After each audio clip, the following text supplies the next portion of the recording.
Hi guys, Saint here, and I want to talk to you guys about some of the TFT design problems that I think are happening right now. So let's hop into it and give my input on it. There's an engine building problem in the game right now, and what is engine building? In most deck building games, you're trying to build the strongest in-game build through means of ramp or comboing cards together. Think about you're taking econ augments, or you're finding some like artifact or something like trigger, getting you to like your in-game board. That's kind of how it relates to TFT. And how this applies to TFT's current state is the most important thing for winning the game right now is having the strongest in-game board when matched up against another board, regardless of normal ways of skill expression.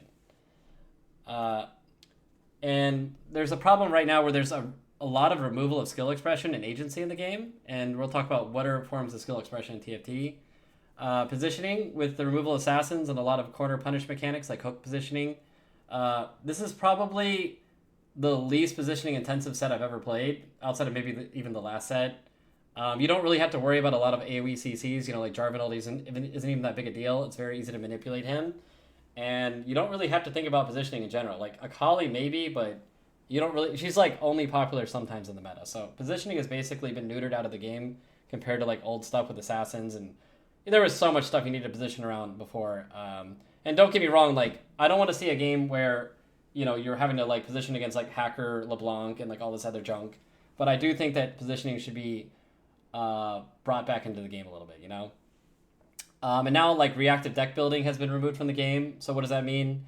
Board-wide counter traits like Ironclad and Mystic have been removed from the game. So like, let's say somebody does a lot of physical damage on their in-game board. I'm like, oh, Monkey Neuron's activated. Like I'm gonna build Ironclad and be good against physical damage, or vice versa with Mystic.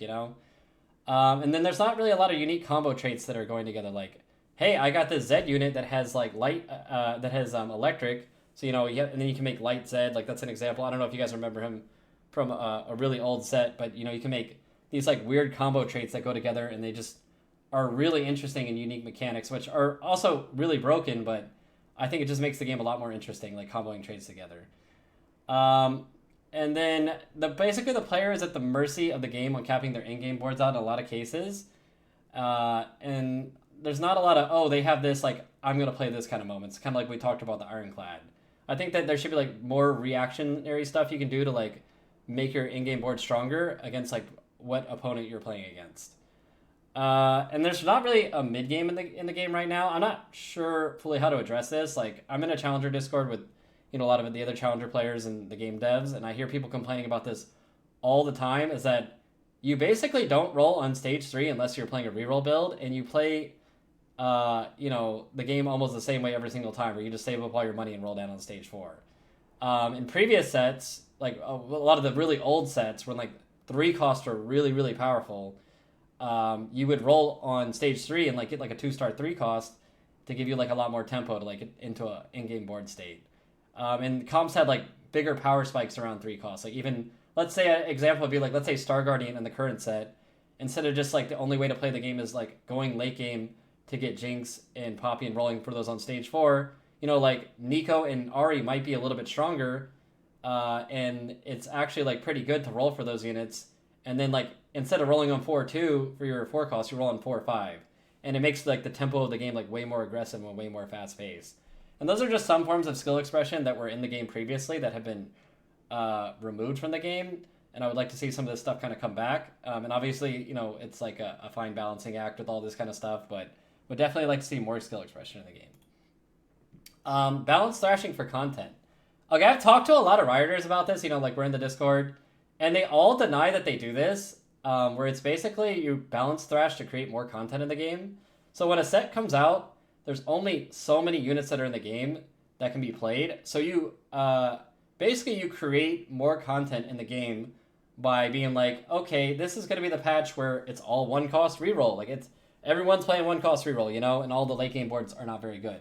And then you're gonna have like the Fast 9 patch, and then you're gonna have we're playing the strong level 8 boards patch. Okay, it's 3 cost and 2 cost reroll patch, stuff like that, where they'll purposely balance thrash just to make it to where there's like memorable eras of each memorable patches of each set.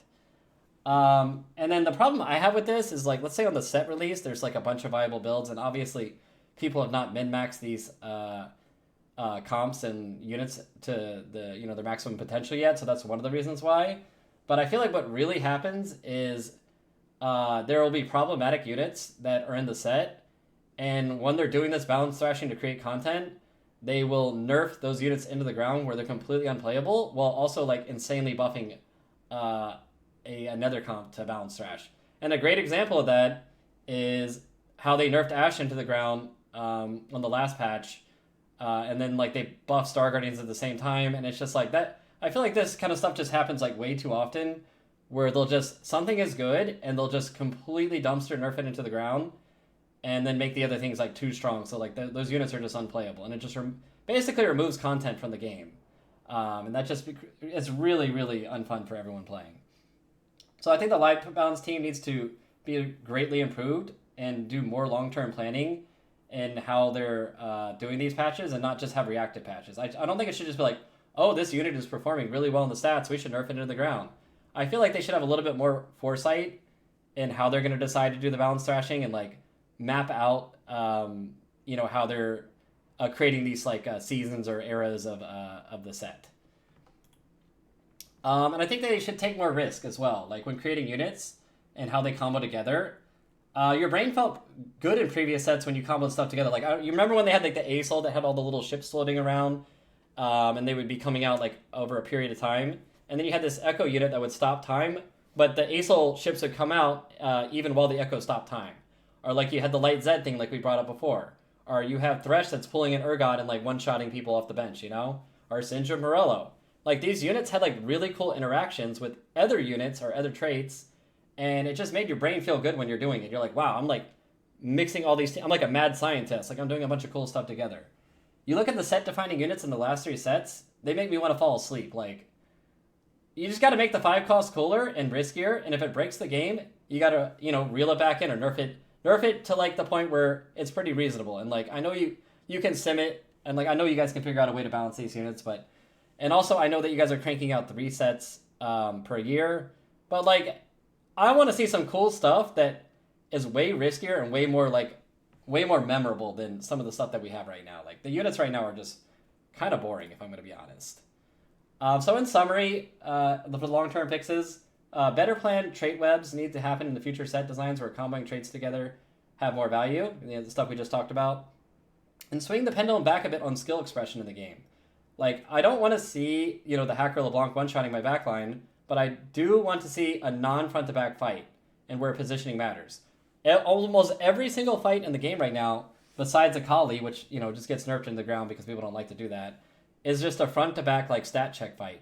And that kind of goes hand in hand with, like, that engine building thing that we talked about earlier. If every fight is front-to-back, it's who has the strongest front-to-back engine is going to be the thing that's going to be winning the lobby in most cases. And that's just not a very memorable game. That doesn't feel like very fun or flashy or cool, And bring back the reactive traits, bring back Ironclad, bring back Mystic, and really, really, really look at live balance team and the line balance philosophy and the thing we talked about, like mapping out the whole set with patches and like what your actually goals of like what you're doing with them instead of doing just reactive patch changes, and take more risk. But anyways, that's my input on this. I hope you guys enjoyed. I'm always down to like talk more about this kind of stuff. And I'll probably do another video talking about the game next week, but this is what I have for now. Thanks for watching.